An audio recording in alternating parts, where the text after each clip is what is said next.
నమస్కారం. Welcome to GK news 9. Welcome to GK news 9. Karimnagar జిల్లా జమ్మికుంట మండలం కోరపల్లి గ్రామానికి చెందిన గిరివేన కొమురమ్మ తన సొంత స్థలాన్ని అక్రమంగా కబ్జా చేయడానికి ప్రయత్నిస్తున్నారని ఆరోపిస్తూ జిల్లా కలెక్టర్కు ఫిర్యాదు చేశారు. ఈ మేరకు సోమవారం కలెక్టర్కు వినతి పత్రం సమర్పించారు. ఫిర్యాదులో పేర్కొన్న వివరాల ప్రకారం రిజిస్ట్రేషన్ డాక్యుమెంట్ నెంబర్ 3972/2025కు సంబంధించిన తన సొంత భూమిలో ఆత్మకూరు రాజయ్యతో పాటు అతని కుటుంబ సభ్యులు అక్రమంగా ప్రవేశించి గోడ నిర్మాణం చేపట్టారని ఆరోపించారు. గ్రామ పంచాయతీ కార్యదర్శి సహకారంతో ఈ దౌర్జన్యానికి పాల్పడుతున్నారని తెలిపారు.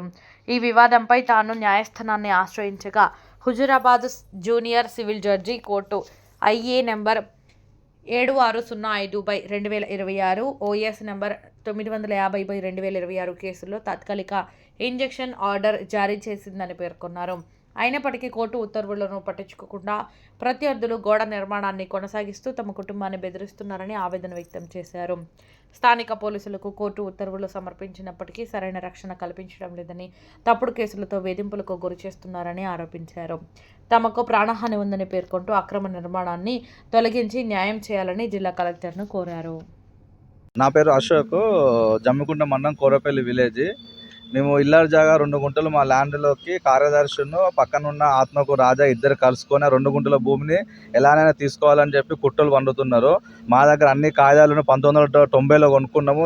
మేము కొనుక్కున్న సాదాపైన కాగితం ఉన్నది, అన్ని కాగితాలు తర్వాత మేము మొటేషన్ చేయించుకున్నాం. మొటేషన్ తర్వాత రిజిస్ట్రేషన్ చేయించుకున్నాం. అన్నీ చూసుకున్నాం. గవాయిలు ఉన్నారు. కొన్నప్పుడు మేము భయాన్ని ఇచ్చినప్పుడు ఇప్పటికీ సాక్షులు కూడా ఉన్నారు. అందరు ఉన్నాక కూడా కార్యదర్శి వాళ్ళకి సపోర్ట్ చేసి ఎలానైనా కానియకుండా చేస్తున్నాం. మొదటిదాకా ఆన్లైన్లో ఉన్న ఇంటి పన్ను కట్టి తీసిస్తా అని చెప్పి అది కూడా ఇవ్వలేదు. ఇల్లు పన్ను ఫస్ట్ ఇంతకుముందుకు ఇంటి పన్ను కట్టించుకున్నాడు, తీసుకున్నాడు, డబ్బులు ఇచ్చిండు, రెసిప్ట్ ఇచ్చిన అవన్నీ నేను ఏమి ఇవ్వలేదు, అది ఇవ్వలేదు అని చెప్పి అన్ని అబద్ధాలు ఆడుతుండు. దీని గురించి కలెక్టర్ గారికి వచ్చి ఫిర్యాదు చేసినాం. కలెక్టర్ గారు ఇమ్మీడియట్లీ కార్యదర్శి గారు కూడా కాల్ చేయడం జరిగింది. ఇంజక్షన్ వచ్చినాక నువ్వు ఎలా గోడ కట్టించినావు అంటే దాని మీద ఏం మాట్లాడకుండా చెప్తున్నాడు. కలెక్టర్ గారు ఎంక్వైరీ చేశారు. సానుకూలంగా స్పందించారు కలెక్టర్ గారు. మాది కోరపల్లి జమ్మికుంట మండలము. కార్యదర్శి ఏం చేసిండు, అడ్డం పొడుగు ఇంటి భూమికాడికి వచ్చిండు, కొలిసిండు. కొలితే అదే వాళ్ళమ్మంటే అది మాదే అన్నాక చెత్తబొత్తున్నది కదా, పొరకలు ఉన్నాయి కదా, సరే నీ నోటికి అందాజు చెప్పమంటే సరే నా 9 గుంటలు సార్ అని నేను అన్నాక నాకు 3000 రూపాయలు ఇస్తే ఇల్లు పని ఇచ్చిండు, ఒక 50 రూపాయలు రిటర్న్ ఇచ్చిండు. ఇక ఇచ్చినాక ఏం చేసిండు, మళ్ళా ఇక ఇల్లు పన్ను మళ్ళీ మొన్న ఇస్తానని నేను అన్నాక ఇక సాదా సబ్ టికెట్ ఇచ్చిండు.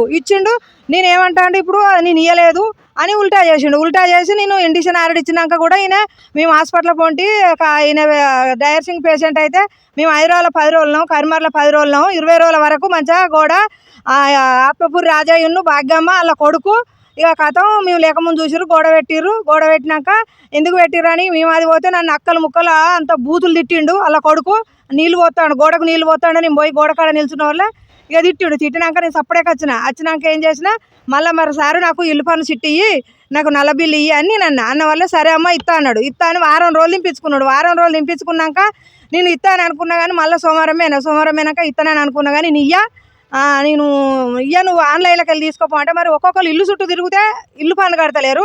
నేను నీ దగ్గరకు వచ్చి ఆఫీస్కి వచ్చి నేను ఇల్లు పన్ను కడతానంటే నువ్వు ఎందుకు ఇస్తలేవు అని అంటే ఇస్తాను అనుకున్నా కానీ నేను ఈ వారం రోజులు బట్టి మరి నువ్వు ఇప్పుడు ఈ ముచ్చట ఫస్ట్ ఎందుకు చెప్పలేదని నేను అన్నాక లేదు నేను ఇయ్యనమ్మా నువ్వు ఆన్లైన్లో తీసుకో అన్నాడు. మరి నువ్వు ఆఫీస్లో డ్యూటీ చేసుడు ఎందుకు, మరి నువ్వు ఇంకా వేరే వాళ్ళు ఉంటే ఇస్తారు కదా, మేము ఆన్లైన్లోకి ఎందుకు పోతామని నేను అన్నాక లేదు నేను నువ్వు ఏం చేసుకుంటావు చేసుకో అని ఆ కథం బండి వేసుకున్నాడు, వేరే టైం ఎక్కించుకున్నాడు. పోతా అంటే ఇక నేను ఇంటికి వచ్చినాక అదేందో ఇల్లు పని ఇయ్యనన్నాక ఇక నేను హాస్పిటల్లో మళ్ళీ తీసుకొని పోయి వచ్చినాక అది చేసిన వాళ్ళు ఎవరు ఇయ్యకన్నారు. నేను ఇస్తానని అనుకున్నా కానీ ఇయ్యాని అన్నాడు. మరి వాళ్ళ పేరు చెప్పరాదు ఎవరు అని అంటే నేను చెప్పా అన్నాడు. ఆర్డర్ వచ్చినాక కూడా గోడ పెట్టిండు, 5-6 రోజుల్లో గోడ పెట్టిండు. ఇండిషన్ ఆర్డర్ వచ్చినాక లాయర్ సూట్ మాట్లాడిండు. లాయర్ కూడా మన వేరేటోళ్ళతో ఫోన్లు చెప్పిస్తాడు, ఇంట్లో ఇన్వాల్వ్ కావద్దు లాయరు అని అంటే వాళ్ళకి అన్ని ఆధారాలు ఉన్నాయి, నేను బరాబర్ ఇన్వాల్వ్ అవుతా, మీకు ఏమన్నా ఆధారం ఉంటే మీరు ఎక్కడన్నా చూసుకోరు కానీ అని ఏమో రామకృష్ణ లాయరు అయితే ఇక ఆయనను బెదిరిస్తారు వాళ్ళ వీళ్ళతోటి ఫోన్లు చేపించి కూడా. నాకు అన్ని కరెక్ట్ ఉంటేనే నేను కేసు పట్టినా ఆయన అని చెప్పిండు. చెప్తే కూడా నాకు మళ్ళీ చెప్పిండు ఫలానోళ్ళు నాకు ఫోన్ చేస్తారు, ఈ ఇల్టవ రాజా ఇన్ను ఈ కార్యదర్శి చేయబట్టే నా భూమికి గోడ పెట్టించారు, వీళ్ళిద్దరే మోసగాలి. నాకు న్యాయం జరగాలి అంతే, నా భూమి నాకు ఉండాలి, న్యాయం జరగాలి. ఆయన భూమి ఆయన కాదు వేరే ఉన్నది అని కావాలని ఇంట్లోకి వస్తాడు కార్యదర్శి చేయబట్టే. కలెక్టర్ గారు ఏమన్నారు, నీది నీకే ఉంటది, నువ్వేం ఆశపడకు, నీకు అన్ని ఆధారాలు ఉన్నాయని చెప్పిండు. ఈ వీడియో మీకు నచ్చినట్లయితే లైక్ బటన్ క్లిక్ చేయండి. మరిన్ని వీడియోలను పొందడానికి దయచేసి సబ్స్క్రైబ్ చేయండి.